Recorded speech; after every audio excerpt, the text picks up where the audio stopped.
நான் சின்ன வயசுலேருந்து கேட்டிருக்கேன், ஆபிரகாமின் தேவனே ஈசாக்கின் தேவனே ஜெபம் பண்ணுவாங்க. அர்த்தம் தெரியுதான்னு கேளுங்க. அதனால தான் வசனம் ரொம்ப முக்கியம். வெறும் ஜெபம் பண்ணால் பத்தாது, வசனம் ரொம்ப முக்கியம். அப்போ ஜெபமும் அர்த்தம் உள்ளதாக இருக்கும். ஆபிரகாமின் தேவன் என் வாயிலிருந்து வரும்போதெல்லாம் இதை தான் நினைக்கிறேன் நான். ஆபிரகாமின் தேவன் எப்படிப்பட்ட தேவன்? முடியாதுங்கிறதெல்லாம் சாத்தியமாக்குகிற அற்புதமானவர். அவர் தான் ஆபிரகாமின் தேவன். அப்போ ஆபிரகாமின் தேவனே வாயை திறந்து சொல்லும் போதே என் உள்ள என்ன சொல்லுது? முடியாதுன்னு உலகம் சொல்லுது, நடக்காதுன்னு சொல்லுது. ஆனால் கர்த்தர் சொல்றார் நடக்கும்னு. நான் கர்த்தர் பக்கத்தில் இருக்கிறேன், கர்த்தரை நான் நம்புகிறேன்.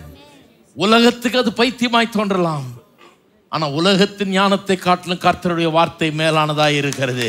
கர்த்தர் நிச்சயமாய் செய்வார். செத்த சரீரமுடையவனை எடுத்து, செத்த கற்பமுடையவளை எடுத்து, திரட்சியான ஜனத்தை ஜாதிகளை உண்டாக்குகிற தேவன், ராஜாக்களை பிறக்க பண்ணுகிறவர். உங்களுடைய நஷ்டத்தை எடுத்து, உங்களுடைய கஷ்டத்தை எடுத்து, உங்கள் தாழ்வான நிலையை எடுத்து, உங்களுடைய தோல்வியை எடுத்து, நீங்கள் படுகிற எல்லா கஷ்டங்களையும் எடுத்து, அதன் மத்தியிலிருந்து விசுவாசத்தை கொண்டு தம்முடைய வல்லமையினால் காரியங்களை மாற்ற மாட்டாரா? நான் சொல்லுகிறேன், அவருடைய வாக்குத்தத்தங்களை கொண்டு, அதன் பேரில் நீங்கள் வைக்கிற விசுவாசத்தை கொண்டு உங்கள் சூழ்நிலைகளை தலைகீழாக மாற்றக்கூடிய தேவன் அவர்.